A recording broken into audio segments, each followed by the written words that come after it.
Bismillah.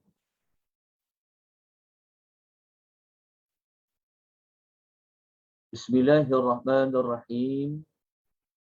Alhamdulillahi Rabbil Alamin. Wassalatu wassalamu ala ashrafil anbiya'i wal mursalin. Wa ala alihi wa sahbihi ajma'in. Ashhadu an la ilaha illallah wahdahu la sharika lah. وأشهد أن محمدا عبده ورسوله اللهم صل وسلم على نبينا محمد وعلى آله وصحبه ومن تبعهم بإحسان إلى يوم الدين أما بعد السلام عليكم ورحمة الله وبركاته. Tuan-tuan dan puan-puan, muslimin, muslimat, rahimani wa rahimukumullah. Alhamdulillah, pada malam ini kita dapat lagi dipertemukan oleh Allah Subhanahu wa taala di atas talian ini, sama ada kita bersama-sama di talian Zoom ataupun di page Akademi Tadabbur Malaysia. Syukur kita kepada Allah kerana Allah masih lagi memberikan kepada kita peluang, Allah berikan kita ruang untuk kita sama-sama mendalami ilmu kita, menambahkan pengetahuan kita berkenaan dengan Al-Quran, yang mana kita nak mempelajari tentang nama-nama surah dan juga tema-tema bagi 114 surah di dalam Al-Quran. Pada minggu lepas, Alhamdulillah, kita hanya dapat mempelajari tentang nama dan tema surah Muhammad. Maka pada malam ini, kita akan menyambung surah yang berikutnya jika mengikut tertib susunan di dalam Al-Quran adalah Suratul Fatih. Kemudian, jika Allah Subhanahu wa taala masih lagi berikan keizinan kepada kita, insya-Allah kita akan lanjutkan lagi dengan satu lagi nama dan tema surah bagi Suratul Al-Hujurat, iaitu surah yang ke-49. Untuk rujukan pembelajaran kita pada malam ini, saya telah berikan kepada tuan-tuan Google Drive link. Tuan-tuan boleh dapatkan nota pada malam ini di Google Drive yang telah dibuat hebahan kepada tuan-tuan dan puan-puan. Walau bagaimanapun, jika tuan-tuan dan puan-puan boleh merujuk kepada Al-Quran, kalau rujuk kepada Quran terjemahan pun sangatlah baik, kerana kita memang apabila waktu kita membincangkan tentang nama dan juga tema surah ini, kita akan merujuk kepada ayat-ayat yang terkandung dalam surah tersebut. So kita pergi kepada Suratul Fatih. Baik, Suratul Al-Fatih. Surah ini, kalau kita rujuk kepada Al-Fatih, dia diterjemahkan sebagai kemenangan. Surah kemenangan. Al-Fatih adalah kemenangan. Menang dalam perkara apa? Siapa yang menang? Kenapa letak namanya kemenangan? Inilah yang kita akan bahas, yang kita akan bicarakan pada malam ini tentang Al-Fatih. Kita lihat terlebih dahulu apakah justifikasi, apakah alasan, apakah hikmah di sebalik surah ini. Yang kita sedia maklum, Suratul Fatih ini adalah surah yang surah yang mengandungi 29 ayat. Dan Suratul Fatih ini adalah surah Madaniyah. Surah Madaniyah bermakna surah ini surah yang turun setelah Nabi SAW berada di bumi Madinah. Maknanya Nabi dah jadi seorang ketua. Orang Islam dah semakin kuat ketika mana Nabi berada di Madinah. Jadi apakah yang dimaksudkan dengan kemenangan? Dan kita sudah maklum ketika Nabi berada di Madinah bahawa banyak peperangan yang Nabi SAW telah tempuh. Maka adakah Al-Fatih ini dikaitkan dengan mana-mana peperangan? InsyaAllah sebentar lagi kita akan mencari jawapannya. Suratul Fatihah ini dia memang ada kaitan rapat dengan surah sebelumnya iaitu surah Muhammad. Kita telah sebut pada minggu lepas bahawasanya ketiga-tiga surah ini, surah Muhammad, surah yang ke-47, suratul Fatih dengan surah Al-Hujurat, semuanya berkaitan dengan Nabi Muhammad sallallahu alaihi wasallam. Kalau surah Muhammad yang kita dah belajar pada minggu lepas, kita menemui bahawasanya tema surah Muhammad ini adalah surah yang mengajak kepada kita agar menunaikan tanggungjawab kepada Rasulullah sallallahu alaihi wasallam.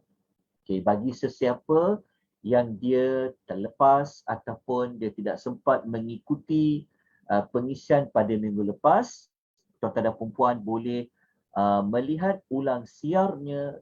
Ada rakaman tersebut di page Akademi Tadabbur Malaysia. Cari dekat situ, ada ditulis nama dan tema 114 surah Muhammad. Apabila masuk kepada suratul Fatih, adalah surah yang ada kaitan dengan surah Muhammad tadi. Okey, apa kaitan dia? InsyaAllah sekejap lagi kita akan melihat perkaitan dia. Nak melihat perkaitan dia, kita boleh linkkan, kita boleh hubung kaitkan dengan tema. Kalau surah Muhammad, temanya perintah supaya bertanggungjawab kamu. Kamu kena buat sesuatu kepada Nabi SAW. Maka suratul Fatih ini ada kaitan dengan tanggungjawab tersebut yang kita akan pelajari pada malam ini.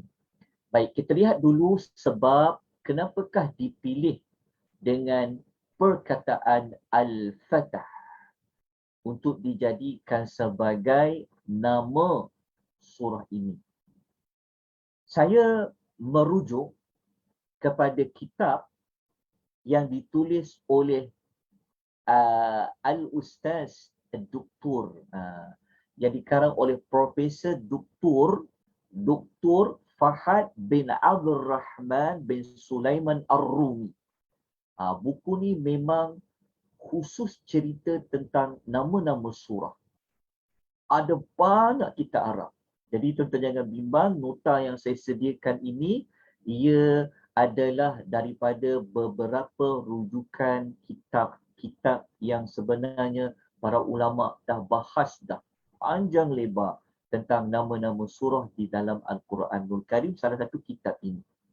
Jadi di dalam kitab ini telah dinyatakan bahawa surah ini dinamakan sebagai Al-Fatih, surah kemenangan, kerana surah ini mula-mula sekali telah menyebut ada perkataan Fatah, dan bukan sekadar pada ayat mula-mula, tetapi ada beberapa ayat lain mengulangi perkataan Al-Fatah.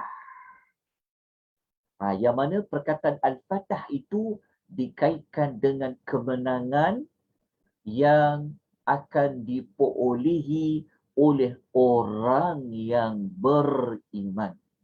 Jadi kemenangan dekat situ kita dah dapat maklumat awal, kemenangan yang Allah Ta'ala nak beri kepada orang-orang yang beriman. Jadi kita kena cari jawapan. Ada berapa kali pengulangan kalimah Fatah? Fatah tu maksudnya huruf Fa ta dan ha. Al-Fatah. Perkataan huruf word dia, huruf akar dia huruf fa, ta dan ha. Fatah. Kan? Okay, so itu alasan. Okay, saya paparkan kitab-kitab yang pelbagai supaya tuan-tuan dan puan tahu di mana rujukan yang kita rujuk.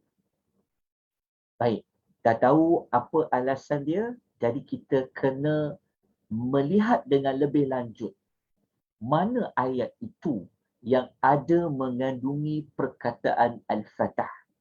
Seperti mana yang disebut oleh Profesor Dr. Fahad bin Abdul Rahman.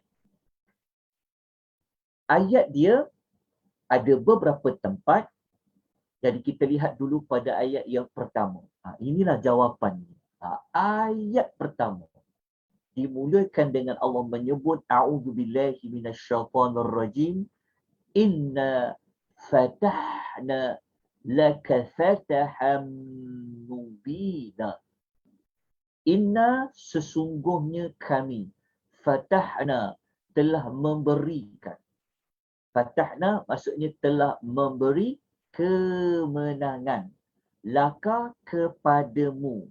Mu dekat sini, kamu dekat sini, dia merujuk kepada siapa? Nabi Muhammad sallallahu alaihi wasallam. Maksudnya Allah bagi tahu sebenarnya kalau kita baca pada ayat ni Allah menggunakan perbicaraan ini dalam bentuk past tense.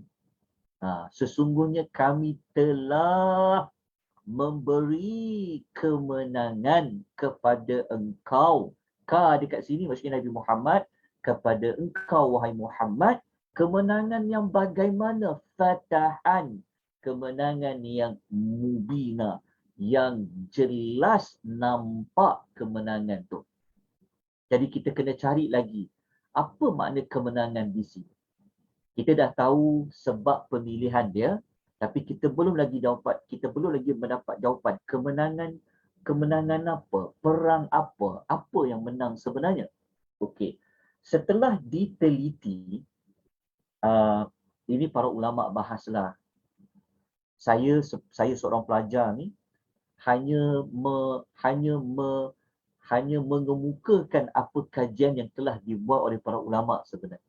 Okey, hasil pembacaan mendapati pendapat yang membincangkan tentang apa makna kemenangan di sini. Pendapat yang masyhur mengatakan, ada yang mengatakan pertama, mereka mengatakan kemenangan di sini merujuk kepada pembukaan kota Mekah. Pembukaan kota Mekah. Itu pendapat pertama. Pendapat kedua mengatakan kemenangan dekat sini bukan merujuk kepada pembukaan kota Mekah, tetapi merujuk kepada satu perjanjian yang telah dimeterai oleh Nabi sallallahu alaihi wasallam dengan orang Arab musyrikin, yang perjanjian itu dalam istilah ilmu sejarah dia panggil Suluh Al-Hudaybiyah. Suluh Al-Hudaybiyah. Dia panggil perjanjian Al-Hudaybiyah. Itu pendapat yang kedua. Dan susah juga nak memilih mana satu pendapat ni, maka saya lebih cenderung, tapi tidak sepatutnya saya sebut saya lebih cenderung maknanya pendapat saya tepat. Tidak ya. Saya juga sebenarnya memilih pendapat ulama yang buat kajian bahawasanya cenderung Al-Fatahi dekat sini sebenarnya bukan merujuk kepada pembukaan kota Mekah itu, tetapi merujuk kepada perjanjian yang telah dibuat, yang telah dipersetujui oleh kedua-dua pihak antara penduduk kota Mekah dengan Nabi sallallahu alaihi wasallam, yang perjanjian itu dinamakan perjanjian Al-Hudaybiyah. Dan saya akan buktikan pemilihan Al-Fatahi tadi merujuk kepada perjanjian Al-Hudaybiyah. Dan perjanjian Hudaybiyah ni sebenarnya dia ada kaitan dengan pembukaan kota Mekah. Tetapi bukanlah surah ini menceritakan tentang pembukaan kota Mekah itu secara khusus, tetapi dia ada perkaitan. Kerana apa? Kerana perjanjian Hudaybiyah itu adalah menjadi antara sebab berjayanya Rasulullah Sallallahu Alaihi Wasallam untuk membuka kota Mekah. Dia panggil Fathu Mekah. Dia ada kaitan, tetapi secara khususnya 29 ayat ini sebenarnya menceritakan tentang kemenangan yang Nabi telah dapat hasil perjanjian tersebut. Okay. Mungkin ada yang bertanya-tanya, perjanjian Hudaybiyah tu perjanjian apa? Okay. Kalau kita merujuk dalam kitab sejarah An-Nabawiyah, ataupun kalau kita nak rujuk kitab tafsir yang ada memuatkan kisah-kisah sejarah ni, antara yang saya cadangkan, tuan-tuan boleh baca tafsir Ibnu Kathir. Tafsir Ibnu Kathir. Ibnu Kathir ni kelebihan dia bukan seorang sarjana ilmuwan yang pakar dalam bidang tafsir, tetapi dia juga seorang yang pakar dalam bidang sejarah. Dia seorang historian. Dia panggil, Arab dia panggil al-mu'arrikh. Dia juga seorang yang pakar dalam ilmu tarikh, ilmu sejarah.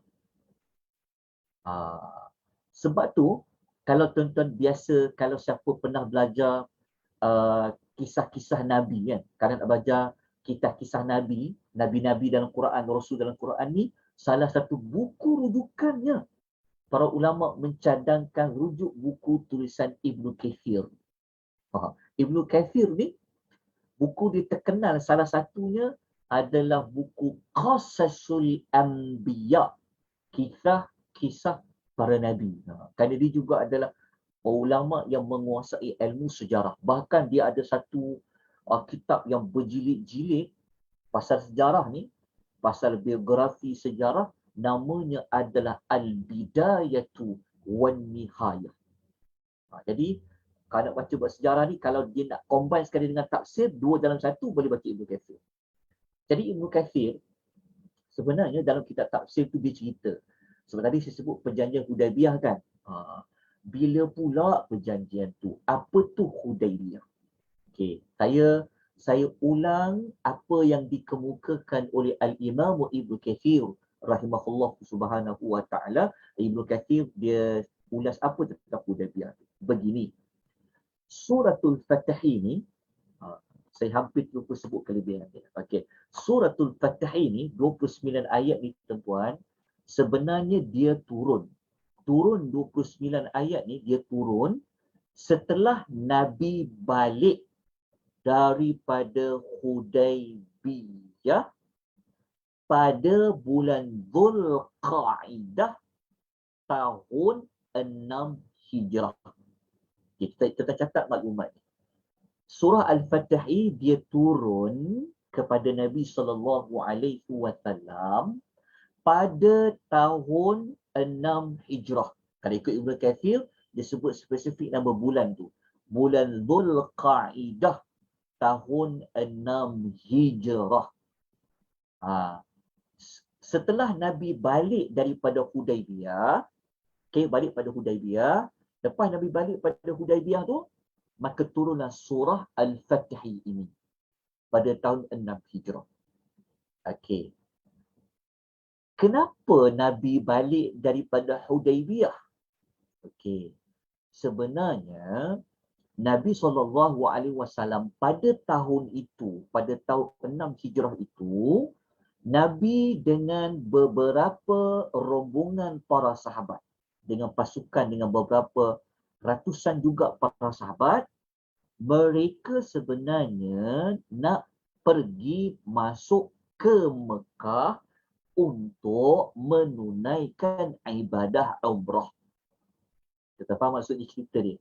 Okey. Sebelum turun surah Al-Fatih ini, berlaku peristiwa Nabi dengan beberapa orang sahabat nak pergi menunaikan ibadat umrah. So, kalau nak buat umrah, tentulah kena masuk Mekah.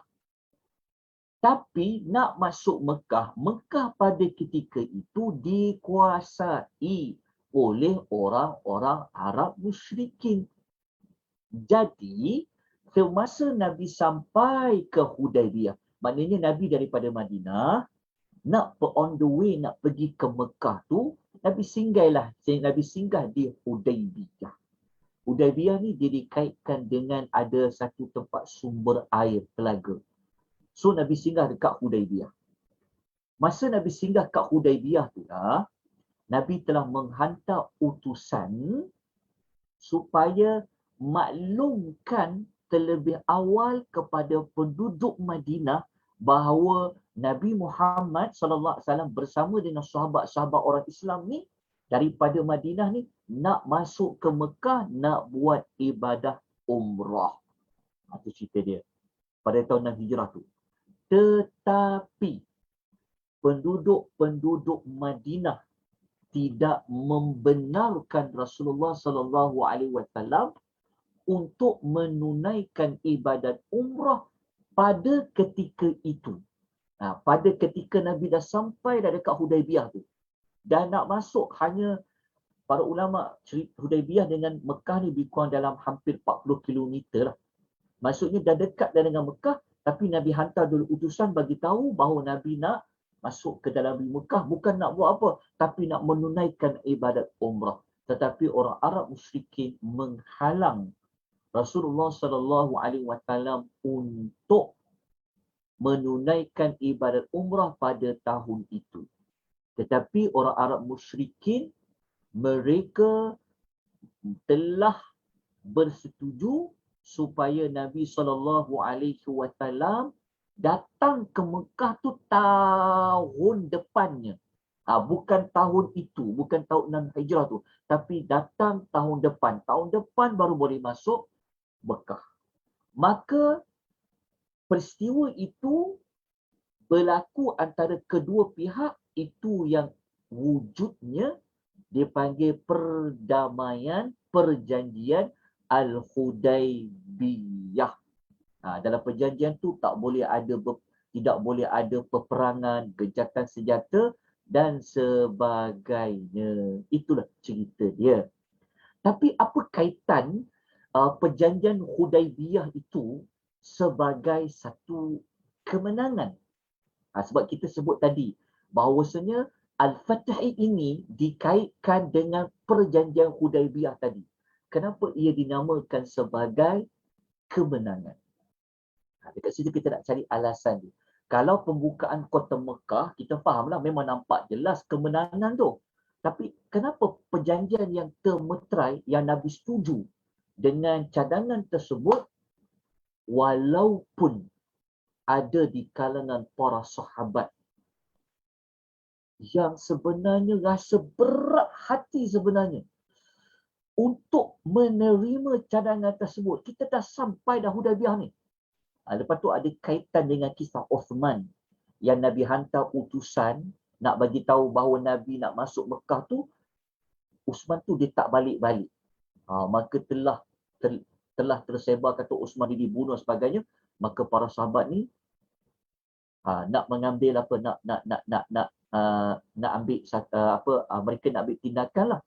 Tetapi Nabi SAW telah bersetuju dengan cadangan orang kafir musyrikin Mekah supaya tahun ni tak payah masuk ke Mekah, masuk Mekah tahun depan. Walaupun beberapa orang sahabat yang tidak bersetuju dengan cadangan Nabi ni, antara sahabat itu adalah Umar Al-Khattab radhiyallahu anhu. Kan masih lagi Umar kan, siapa tak kenal Umar? Umar Al-Khattab ni syaitan pun lari dengan dia. Kan para sahabat ni sebenarnya waktu tahun 6 Hijrah tu para sahabat dah kuat. Tentera mereka dah hebat. Tapi kenapa? Kenapa? Jadi tindakan Nabi ni sebenarnya adalah juga wahyu dari Allah lah, sebab Nabi dia takkan buat sesuatu kalau bukan wahyu daripada Allah. Walaupun para sahabat terpinga-pinga, tertanya-tanya kan. Para sahabat tertanya, kenapa? Kenapa tak nak? Itu dah jelas tak? Cerita dia. Okay. Kenapa dia jadi satu kebenaran? Okay.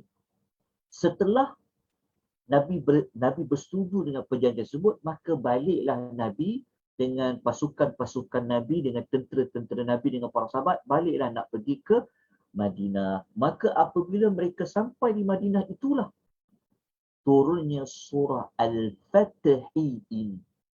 Tapi kalau kita baca, kalau turun surah Al-Fatih ini kan, kenapa surah ni dia sebut dalam bentuk past tense? Sesungguhnya kami telah memberikan kemenangan kepada engkau, wahai Muhammad. Kan? Ni dia panggil kemenangan yang sudah pasti. Jadi dekat sini sebenarnya merujuk kepada apa? Perjanjian tadi tu.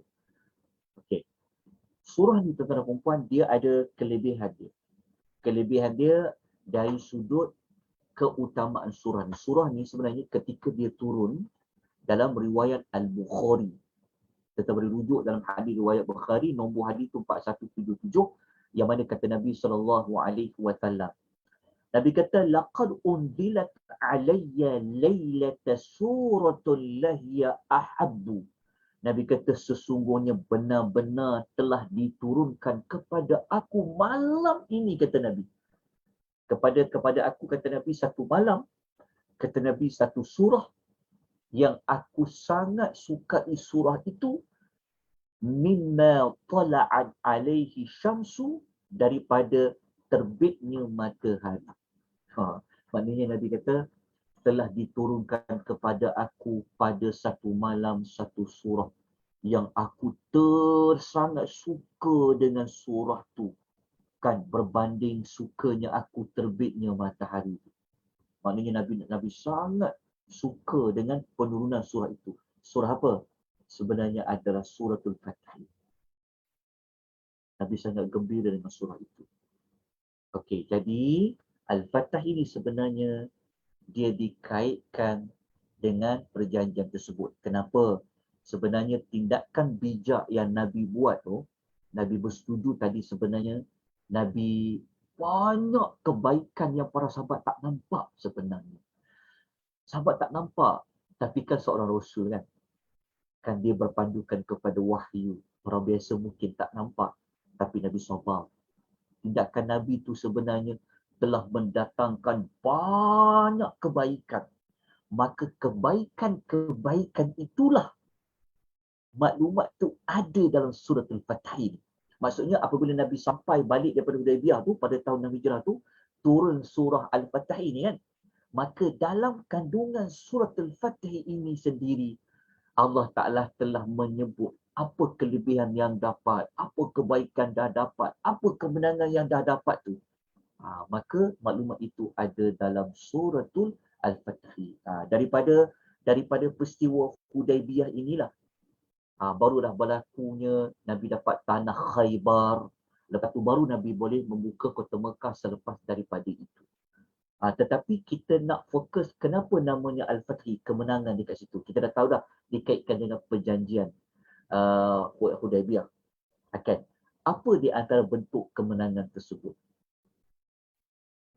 Yang menyebabkan Nabi terlalu gembira dengan penurunan surah ini. Gembiranya Nabi.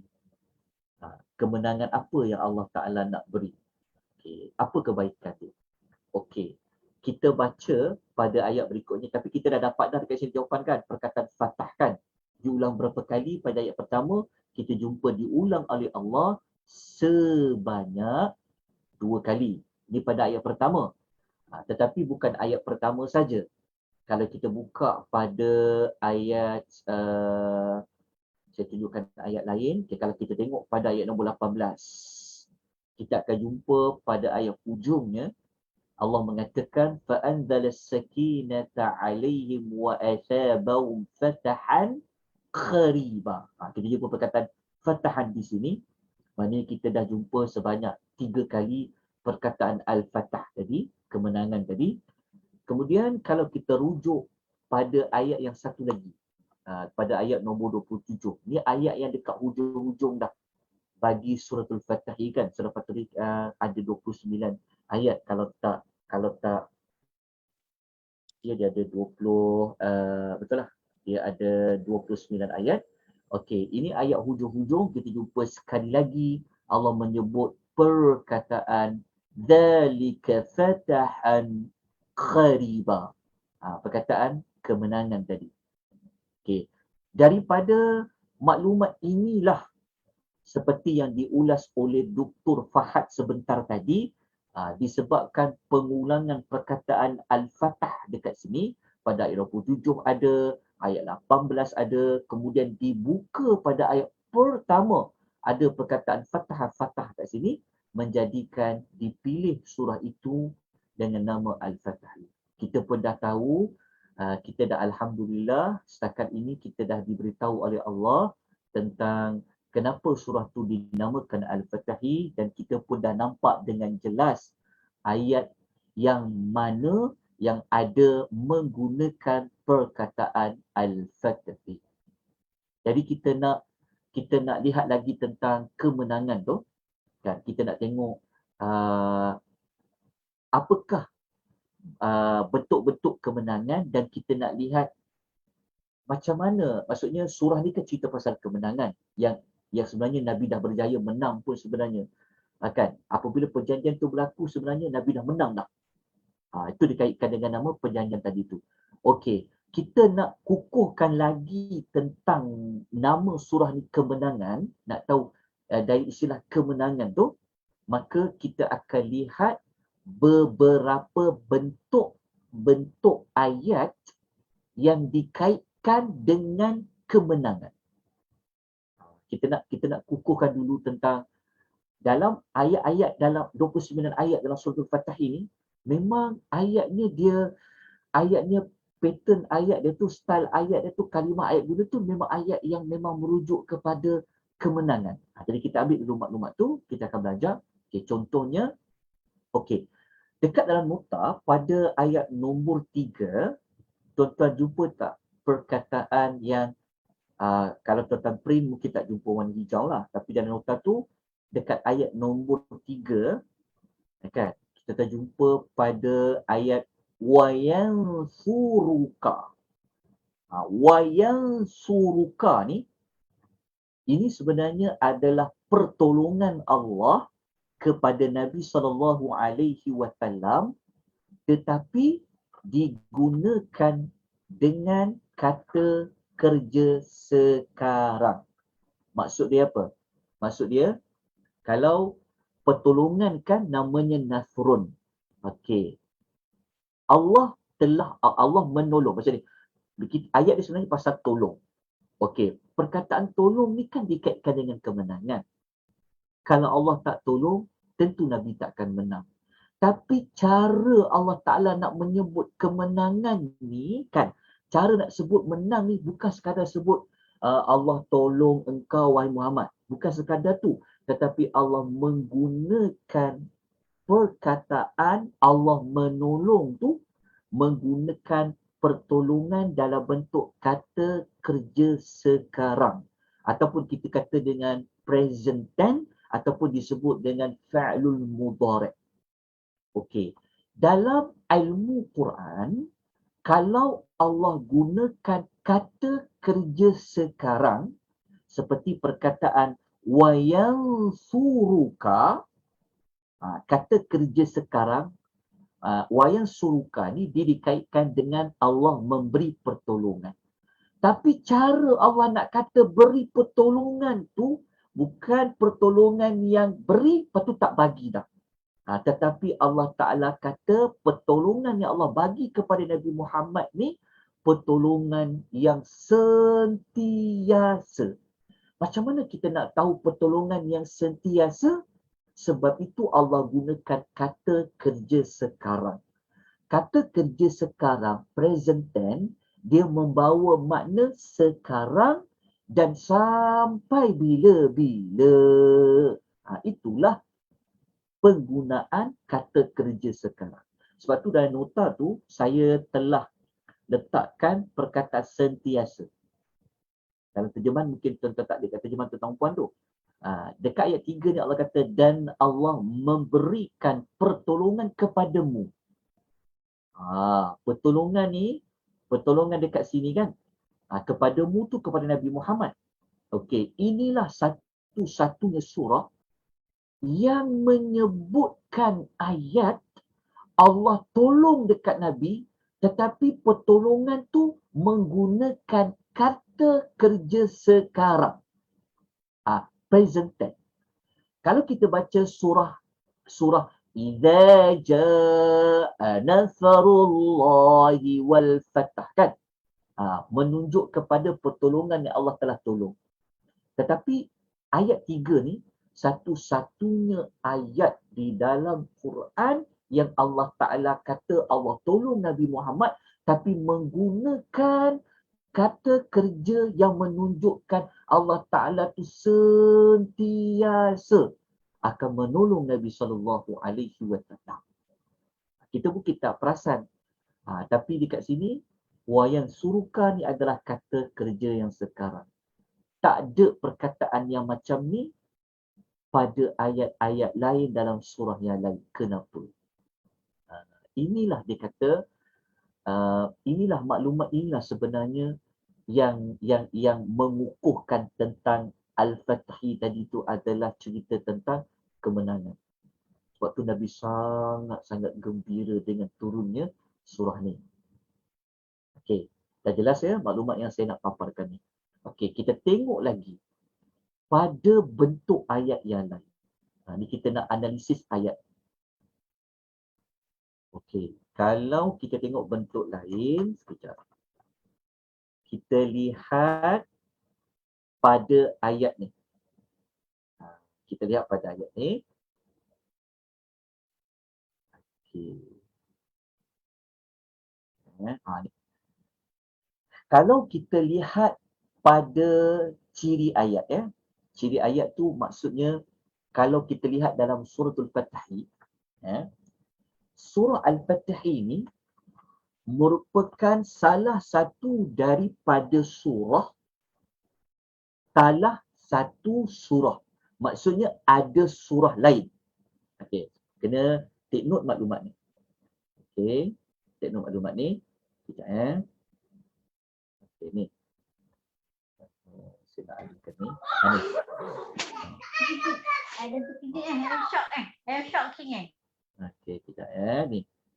Salah, saya tertinggal perkataan satu Tulis salah satu surah. Bukan salah surah.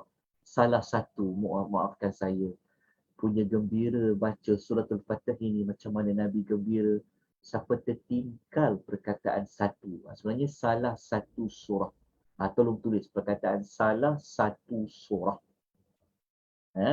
Salah satu surah yang paling banyak mengulangi perkataan Allah memiliki tentera-tentera. Kenapa sebut tentera-tentera? Maknanya surah ni dia, kan kita sebut kemenangan tadi tu kan. Yang pertama kita jumpa ayat Allah kata Allah akan sentiasa tolong Nabi Muhammad. Lepas tu ayat ni, dalam surah Al-Fatih ni, surah ini dia ada 2 kali kita akan jumpa perkataan Allah sebut Allah memiliki tentera-tentera. Tentera kat mana? Tentera apa? Ada tank ke? Ada senjata apa ke? Jadi kita akan jumpa ayat tu. Kenapa Allah sebut tentera-tentera? Kat sini pun kita dapat macam peliklah surah ni. Jadi itu yang menggembirakan Nabi tu. Kan? Ini yang dikaitkan dengan kemenangan ni. Okey. Tentera-tentera. Okey. Ayat ada 2 kali. 2 kali tu dekat ayat berapa? Ayat nombor 4. Saya tunjuk. Lepas tu dengan ayat nombor 7. Tu maksudnya adalah ayat. Okey, ayat 4 adalah ayat 7. Okey. Surah yang lain surah apa? Surah lain adalah surah Taubah. Kita tulis. Surah Taubah. Okey, surah nombor 9 Okey, surah nombor 9, surah Taubah, surah nombor 9, ayat 26 dan ayat nombor 40. Ayat 26 dengan ayat nombor 40. Maksudnya macam ni. Surah Al-Fatih ini dia berkongsi ataupun sama macam surah Taubah yang ada ayat tu sebut Allah mempunyai, dikaitkan dengan Allah sebut tentang tentera-tentera Allah tu. Surah Taubah sama macam surah Al-Fatih. Okey, sama dari sudut dua kali sebut juga tentang tentera-tentera Allah. Kalau surah Taubah berada pada ayat nombor 26 dan ayat nombor 40. Tulis. Ayat nombor 40.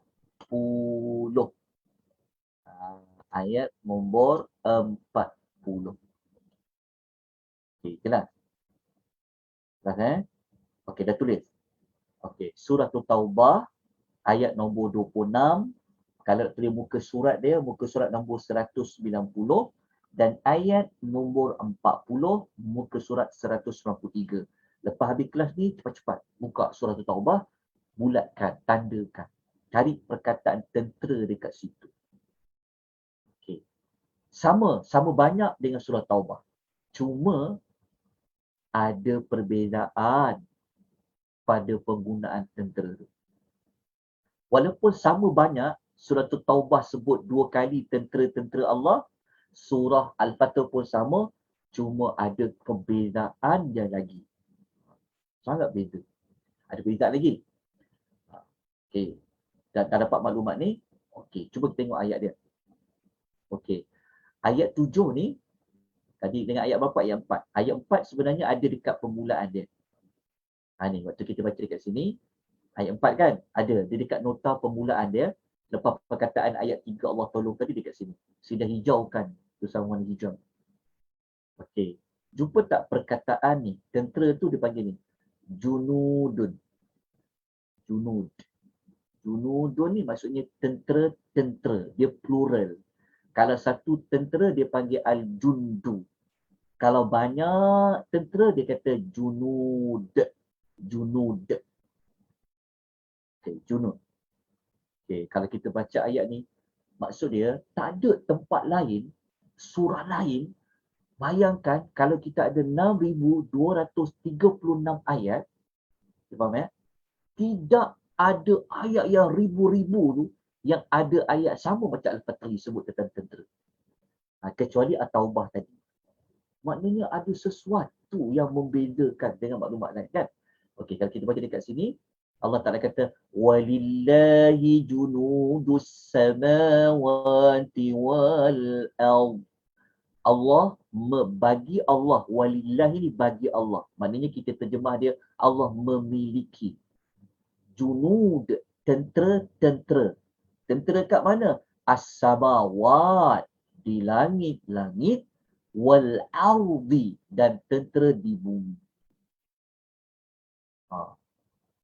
Maknanya tentera Allah tu ramai. Ramai. Allah Ta'ala dia ada pasukan tentera dia dekat langit-langit.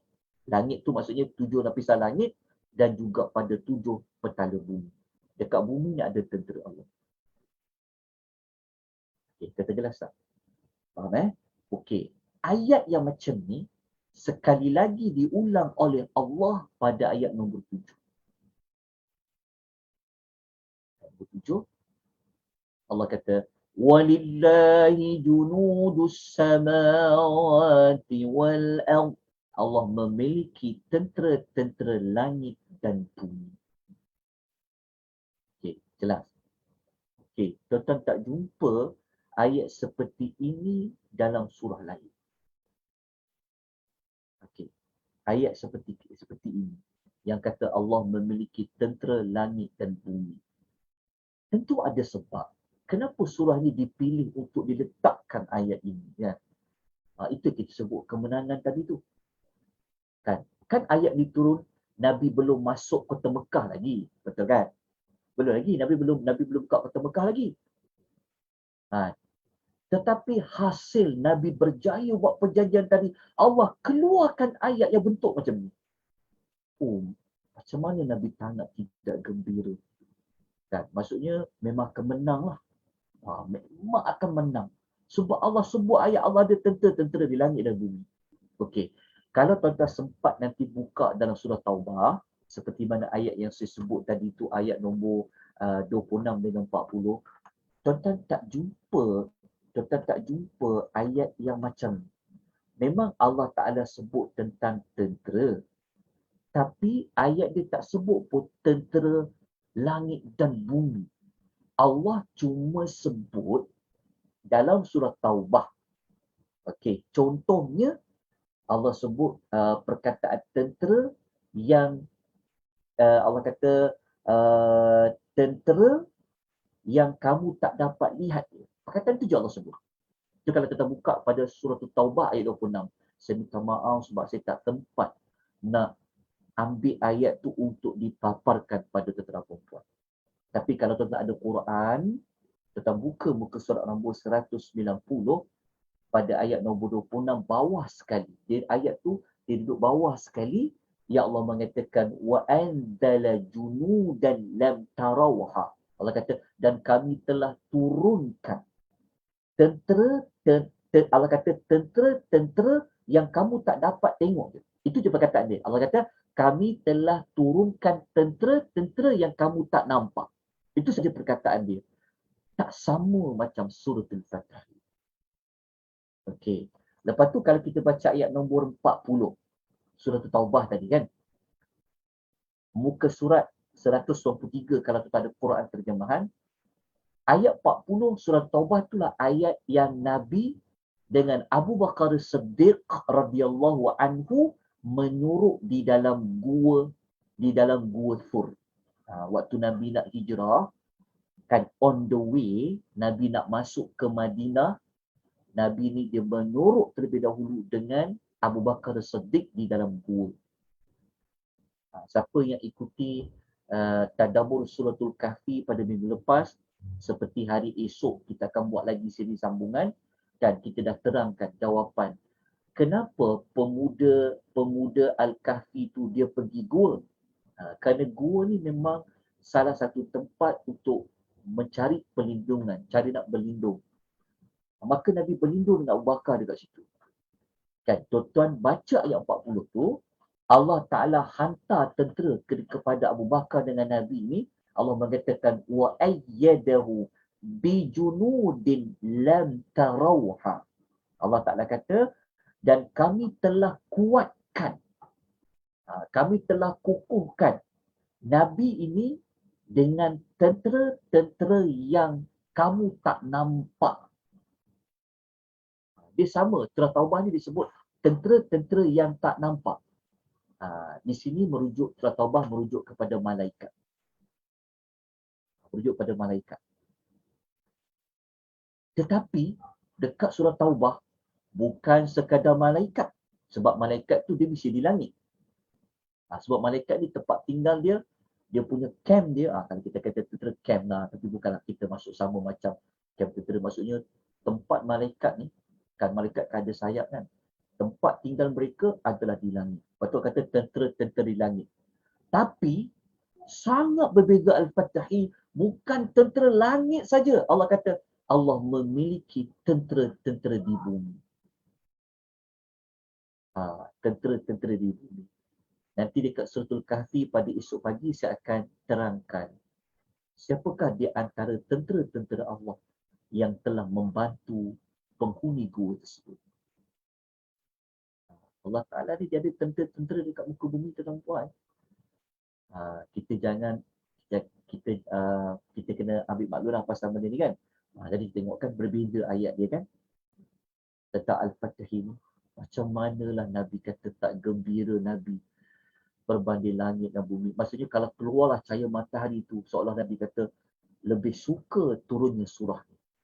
Kan maknanya Allah Ta'ala betul-betul nak bagi Nabi kemenangan dengan style ayat yang turun tu pun agak berbeza dengan ayat-ayat yang lain.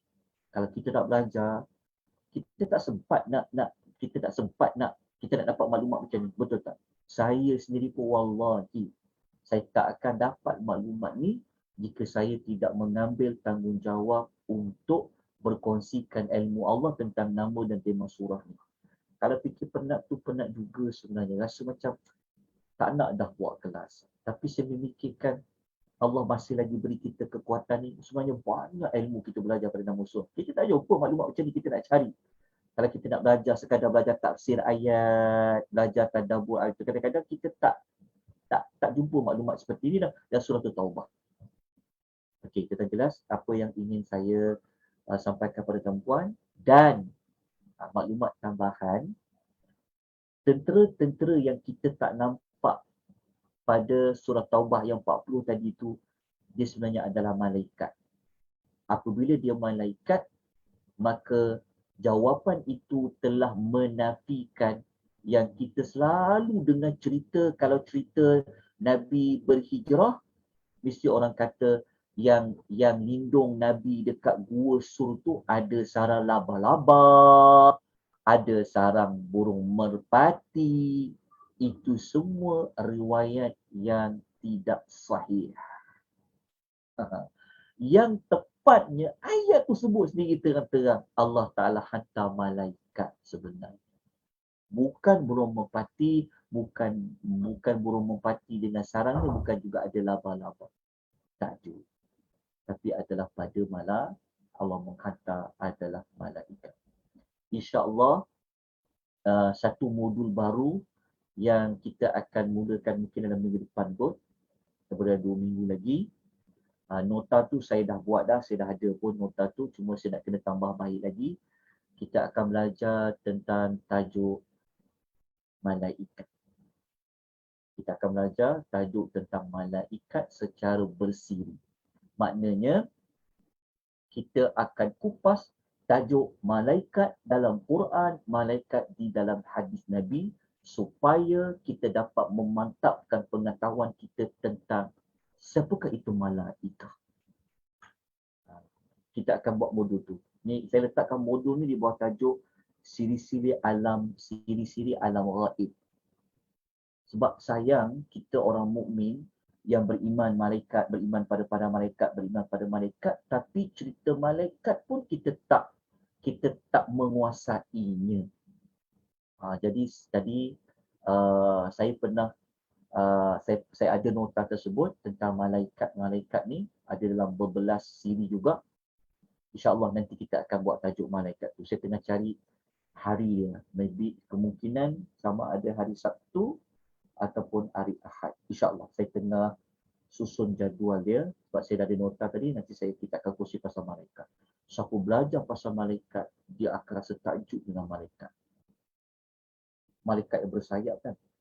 Apabila dia takjub pada malaikat, dia akan takjub kepada pencipta malaikat. Nanti insyaAllah kita belajar.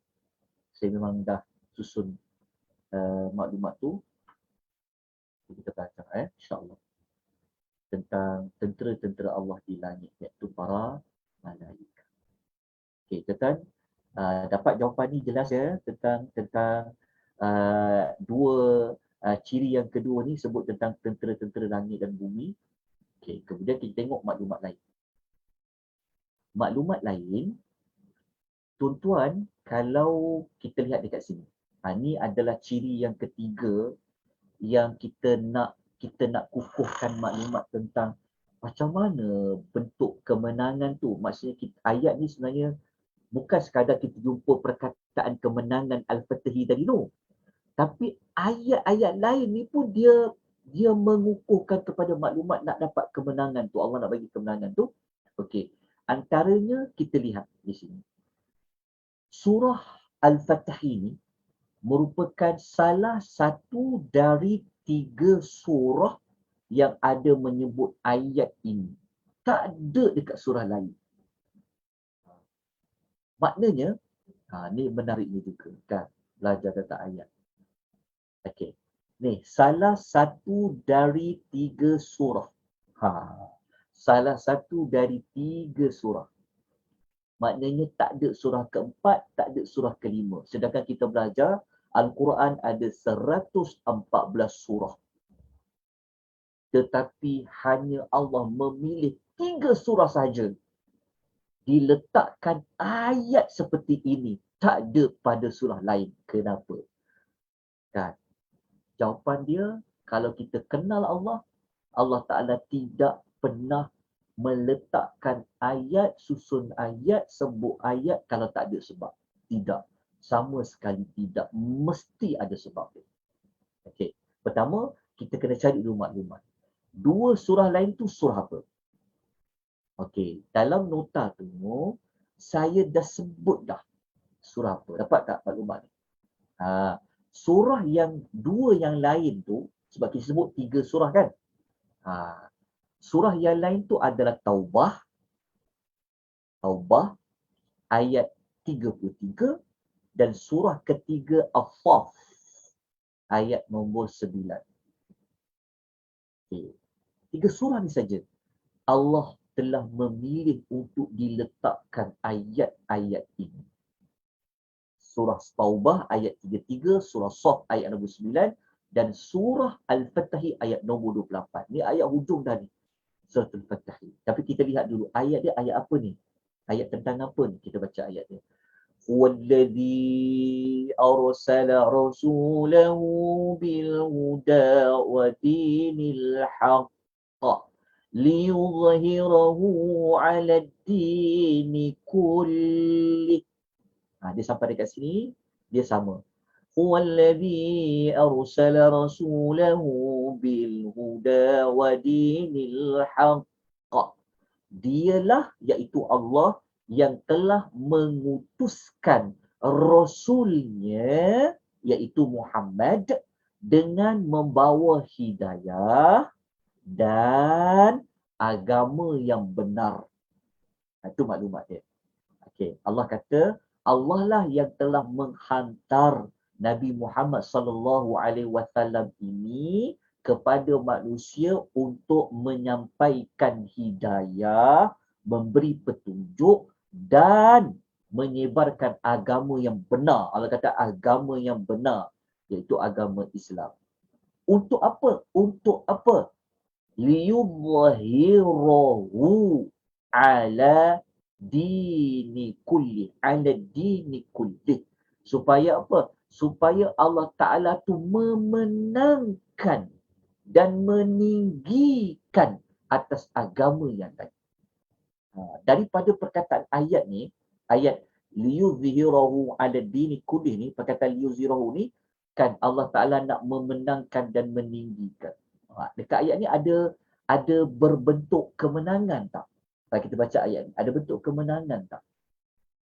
Liyuzhirahu tu maksudnya Allah Ta'ala nak menzahirkan agama-agama yang ada tu, macam ada agama Kristian, ada agama orang Yahudi, ada macam-macam pegangan agama, tetapi Allah hantar Nabi Muhammad bawa agama Islam supaya Islam tu dia lebih zahir, lebih terselah daripada agama-agama yang lain. Maksudnya ayat ni dia berbentuk apa? Berkaitan dengan kemenangan tak? Ya, dia berbentuk dengan kemenangan. Okey. Jelas Okey. Ayat ni kita sebut tadi kan, semua sama. Kalau dekat surah Taubah sama juga. Walladhi arsala rasulahu bil huda wa dinil haqq liyudhhirahu 'ala ad-dini kulli. Semua sama. Sampai dekat sini semua sama. Sama juga surah Saff. Kan? Kita mungkin tak perasan, tapi sebenarnya sama je. Kan? Sampai dekat dini kulli. Sama. Okey.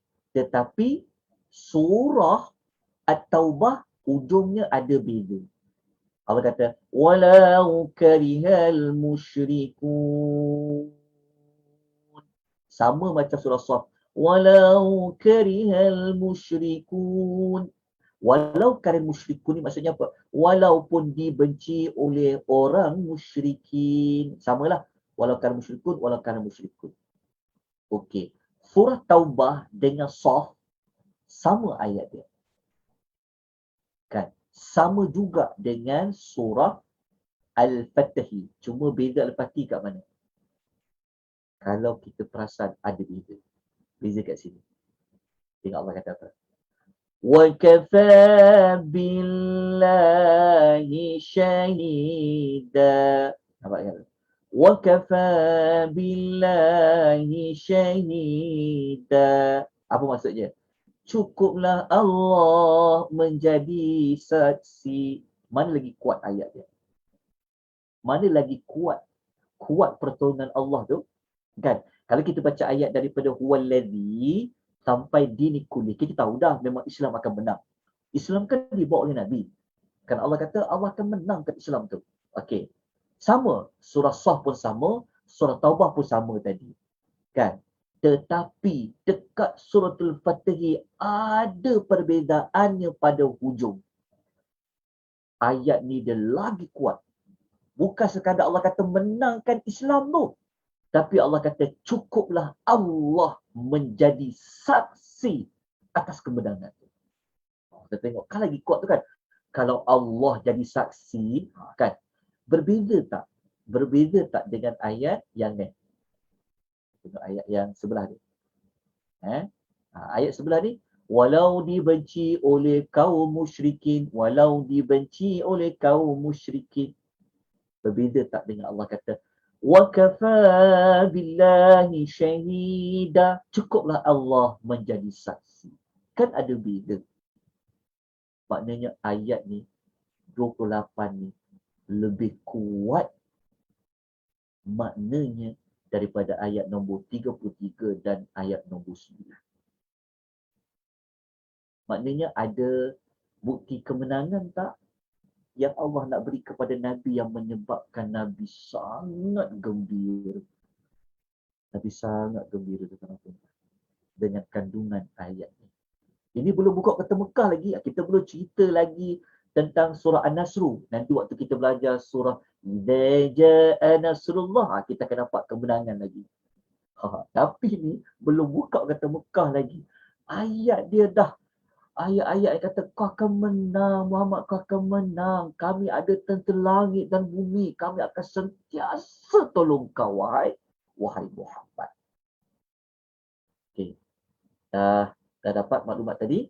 Okey, sekarang mari kita lihat beberapa contoh-contoh kemenangan yang dapat. Ini ayat tadi menunjukkan kemenangan tu pasti. Pasti. Tetapi ada kemenangan yang Allah Ta'ala telah beri kepada Nabi SAW.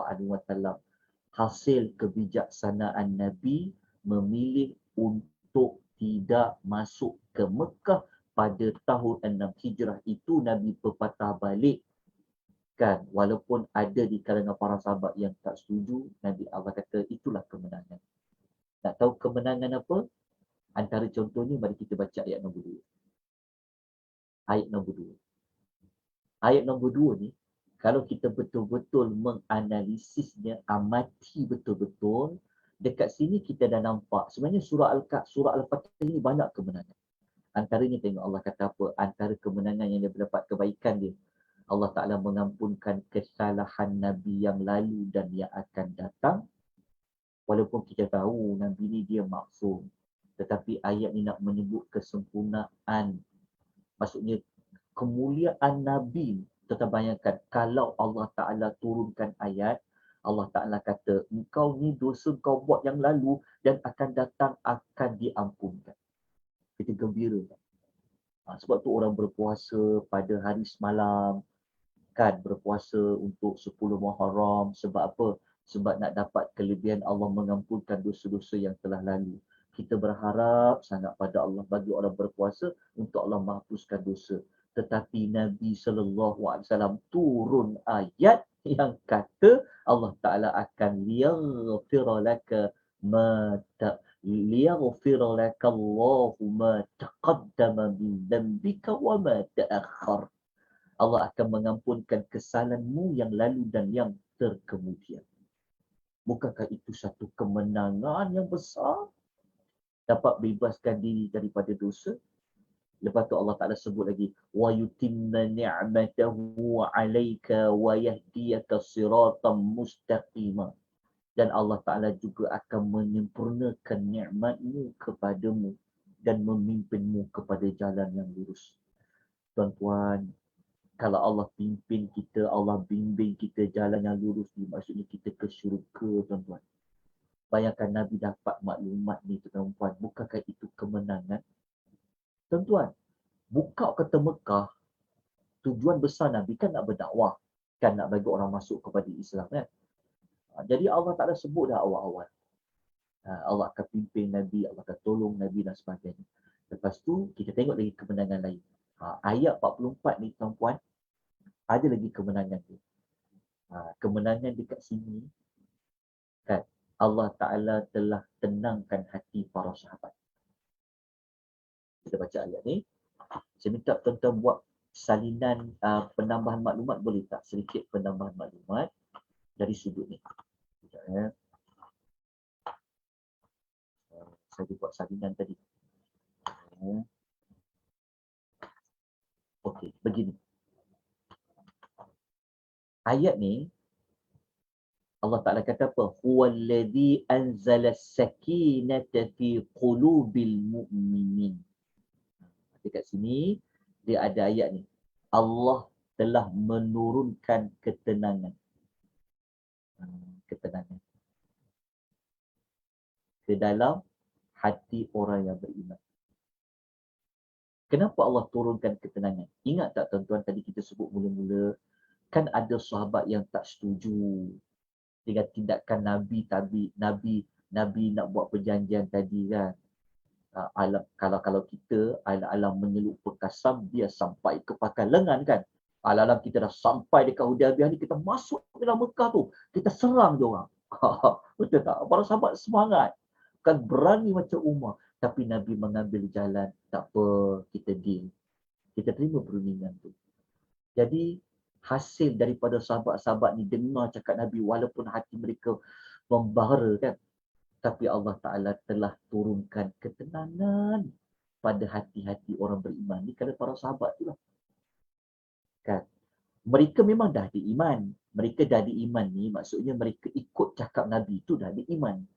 Tapi Allah Ta'ala tambah lagi ketenangan kepada hati orang yang beriman. Kan sebab sahabat-sahabat kan tak setuju apa yang Nabi usulkan tu, tapi mereka tahu ni Nabi ni Rasul kan. Mereka buat juga walaupun dalam hati yang memberontak kan. Jadi salah satu kemenangan ni Allah turunkan ketenangan kepada orang beriman. Okay. Bukan sekadar tu.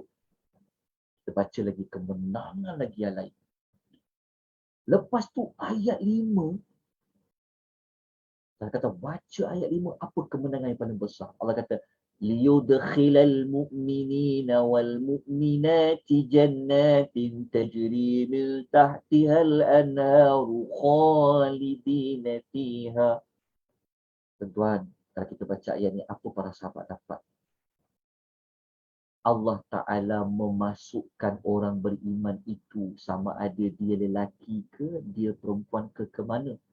Ke dalam syurga. Agak-agak para sahabat yang dia tahu ayat ni, apa perasaan dia orang? Walaupun para sahabat, maksudnya walaupun para sahabat tak berjaya masuk Mekah kan, nak serang orang Arab musyrikin tadi pun, tetapi bayangkan apabila turunnya ayat ni, Allah Ta'ala kata apa? Dah dapat ketenangan hati tadi, Allah Ta'ala akan memasukkan mereka ini ke dalam syurga. Ya Allah. Kan kalau orang pergi perang kan nak mati syahid. Mati syahid kan dapat masuk syurga. Tapi bayangkan, mereka tak perlu berperang pun dengan orang dekat Mekah tu. Kalau mereka tak dengar cakap Nabi, tentulah mereka akan serang orang kat Mekah tu. Betul tak kan? Tentu Nabi dah serang orang Mekah tu. Tapi Nabi tak buat. Kan? Sebab apa kalau kita bunuh musuh, kita berjihad, bunuh musuh, dapat mati syahid. Tapi tak perlu berperang, tak perlu tumpahkan darah pun. Tetapi Allah telah tawarkan dengan janji Allah, mereka dimasukkan ke dalam syurga yang mengalir di bawah musuhan. Lepas tu Allah kata wa yukaffiru anhum sayyi'atihim, dan Allah menghapuskan dosa-dosa mereka. Lepas tu Allah kata apa? Wa kana dzalika indallahi fawzan 'azima, yang mereka dapat macam itu adalah kemenangan yang sangat besar. Okay, tuan-tuan, ambil hayati ayat ni, tadi kita nak tutup dengan tema ni. Dengan tema ni dia, daripada kita faham ayat ni, nanti kita akan letakkan dengan tema dan dikaitkan dengan surah Muhammad sebelum ni. Okay, kalau kita letak diri kita macam para sahabat kan, moga semangat kan, betul tak kan? Adalah menyuk perkasa kita serang je Rasulullah mereka kan. Tapi bayangkan tiba-tiba tak jadi. Atas apa? Atas perintah Nabi kan. Maksudnya mereka ikutlah, mereka beriman. Tapi bayangkan apabila mereka balik turunnya surah Al-Fatih ini, Allah sebut tentang masuk syurga. Allah kata itulah kemenangan yang besar. Agak apa perasaan para sahabat tentang apa? Kalau kita jadi macam para sahabat ni, tidak ada kemenangan lain apabila Allah Ta'ala hapuskan dosa kita, betul tak? Kalau Allah masukkan kita dalam syurga, Allah janji tentu Allah akan buat. Tapi tetap ada satu lagi tuan-tuan. Satu lagi. Satu lagi ni pun sangat besar tuan-tuan. Kita tengok perkataan ni. Saya telah hijaukan ni kan. Mari kita tengok. Ayat 18 ni, lepas tu kita pergi pada tema ni. Okey. Allah kata, لقد رضي الله عن المؤمنين إذ يبايعونك تحت الشجرة. Okey, kalau kita baca ayat ni, kalau kita perasan, dekat ayat ni Allah guna laqad. Laqad ni, sebenarnya dia adalah double penegasan. Ada dua penegasan. La dengan qad. Lepas tu dekat itu saya terjemahkan dua. Laqad sesungguhnya, la tu sesungguhnya benar-benar. Ataupun benar-benar sesungguhnya. Boleh. Ada dua. Penegasan pertama, penegasan kedua.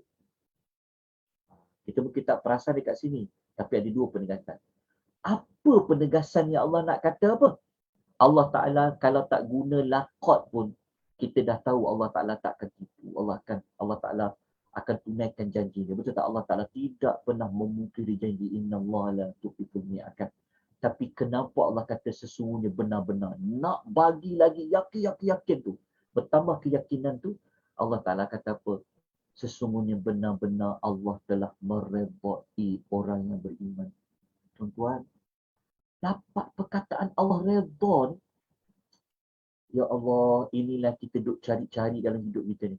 Ni, berkata radhiyallahu.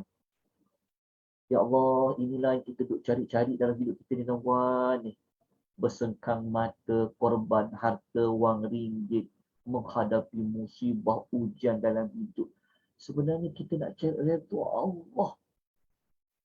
Tetapi para sahabat yang ikut Nabi pergi umrah, tiba-tiba tak jadi nak pergi umrah, tak dapat masuk ke Mekah.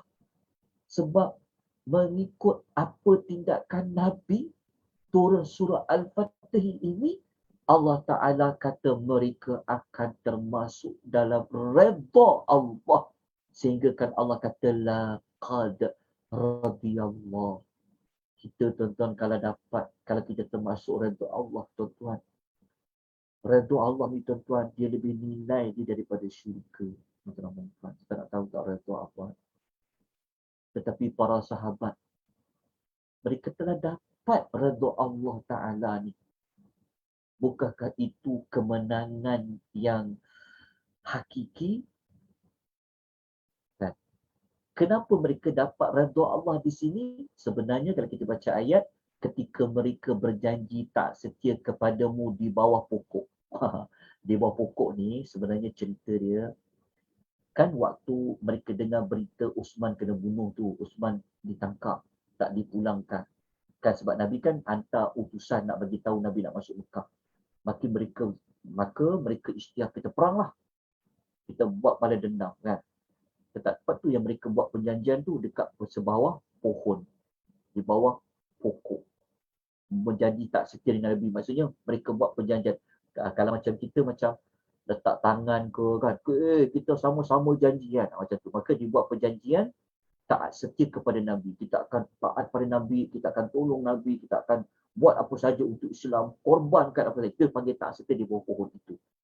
Maka Allah Ta'ala ni Maha mengetahui apa isi kandungan para sahabat yang ikhlas dan sebagainya, maka Allah mengisytiharkan laqad radiyallahu 'anil mu'minin.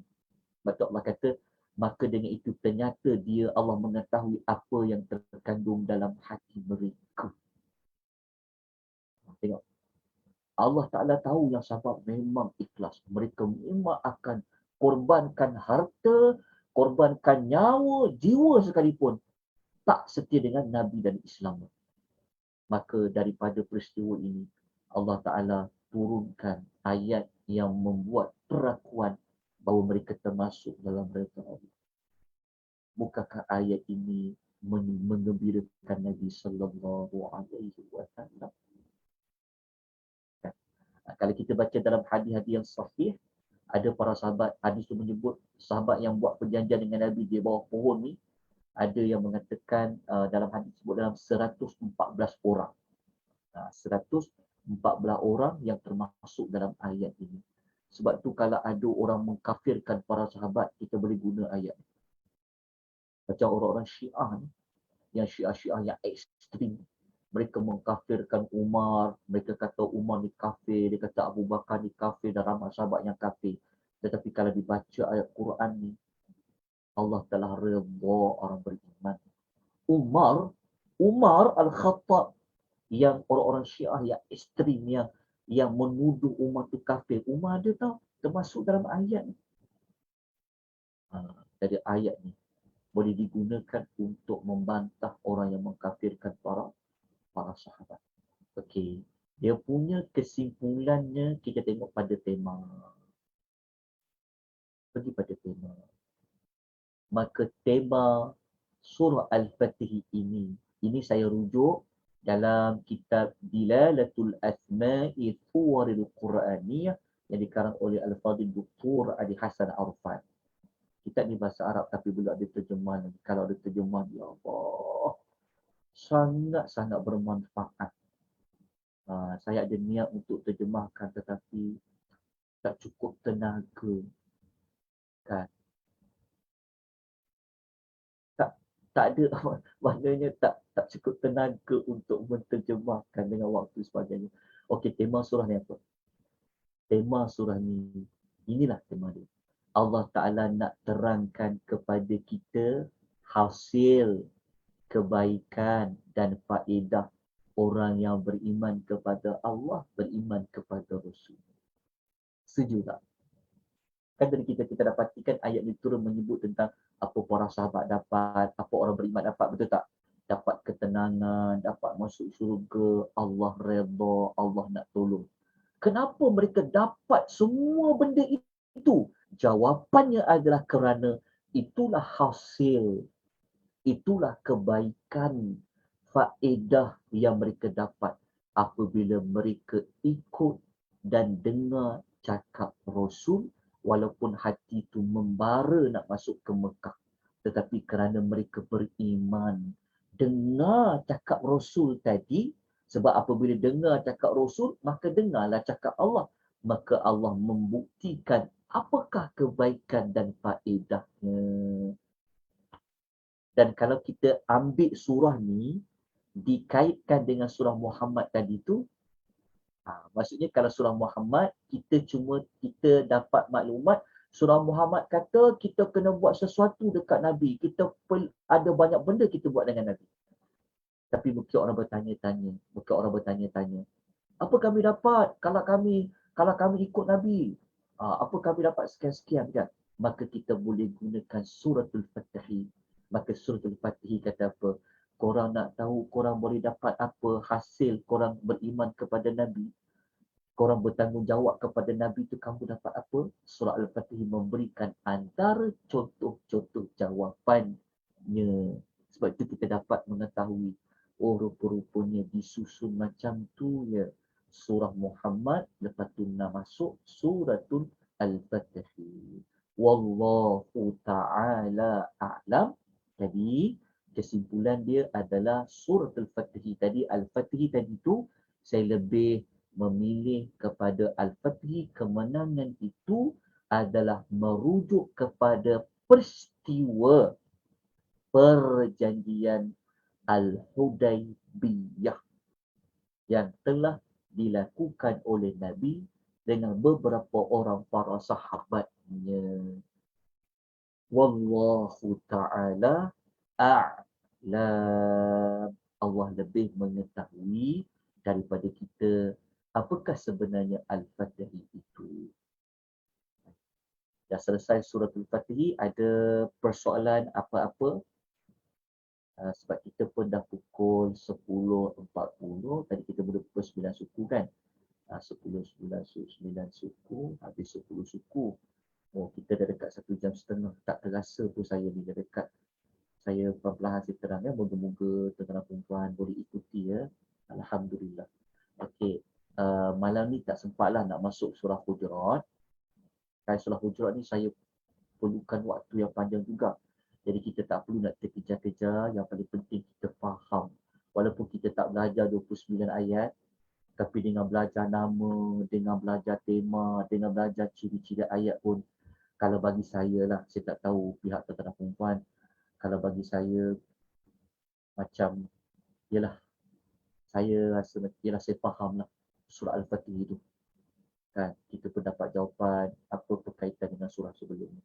Jadi saya minta maaf kerana memang tak sempat malam ni untuk saya terangkan surah Al-Hujurat.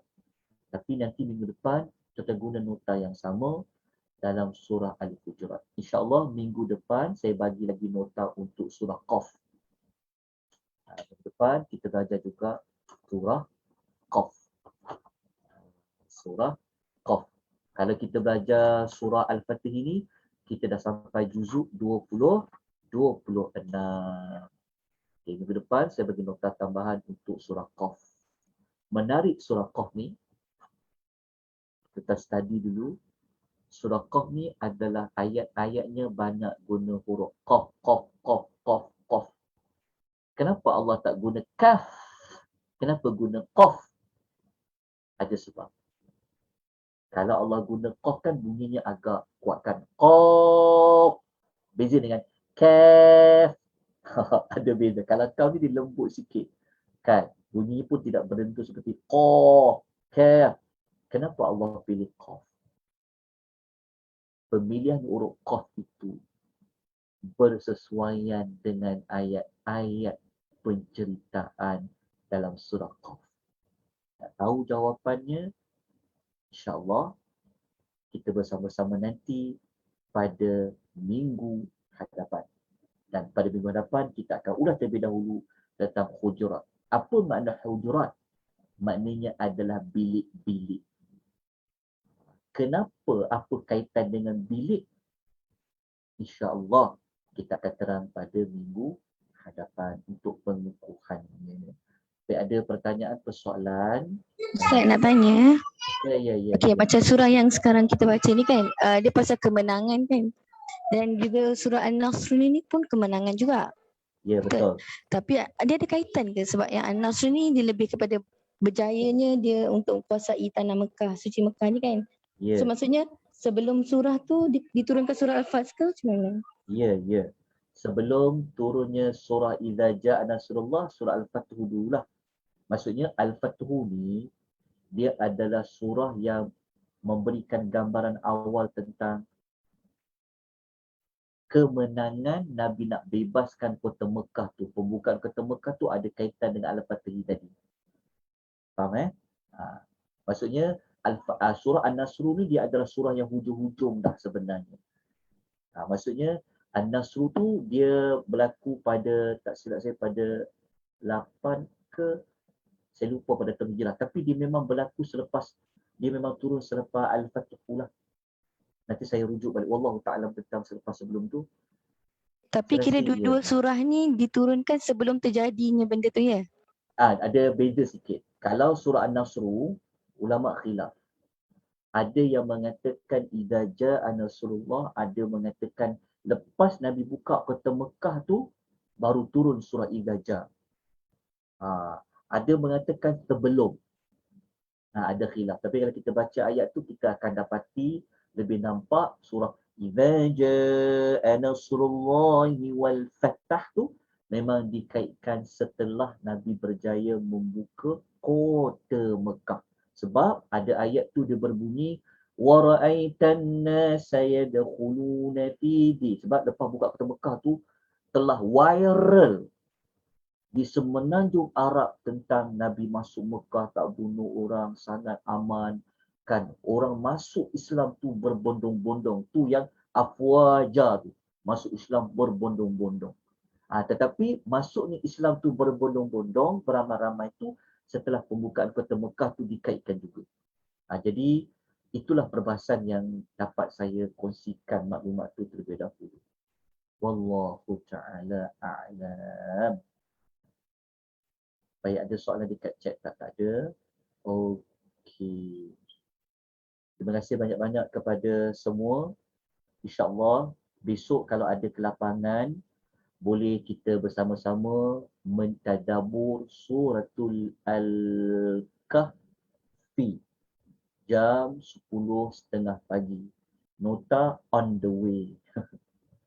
Saya tengah siapkan lagi beberapa maklumat tambahan. Saya ada nota lama sebenarnya. Tapi nota lama tu konteks waktu mengajar tu dia berbeza. Jadi kalau buat online ni dah kena guna pendekatan berbeza. Sebab tu saya kena buat nota-nota yang baru yang lebih update dan lebih banyak banyak dari sudut nilai tambah dia. InsyaAllah besok boleh ikuti. Okay, terima kasih banyak-banyak pada semua. Kalau rakan-rakan di page Akademi Tadabbur Malaysia, kalau tetap ada soalan, tetap nak dapatkan nota bagaimana sebagainya, tolong tinggalkan di bahagian komen. Sama ada tuan-tuan yang mengikuti secara langsung ataupun yang mengikuti secara rakaman selepas daripada ini. Mohon maaf banyak-banyak semua tuan-tuan dan puan atas kekurangan kelemahan. Aqulu qawli hadha wa astaghfirullahal azim. Wa bila taufiq wal hidayah. Wassalamu alaikum warahmatullahi wabarakatuh. Subhanakallahumma bihamdika asyhadu an la ilaha illa anta astaghfiruka wa atubu ilaik. Terima kasih Ustaz. Waalaikumsalam.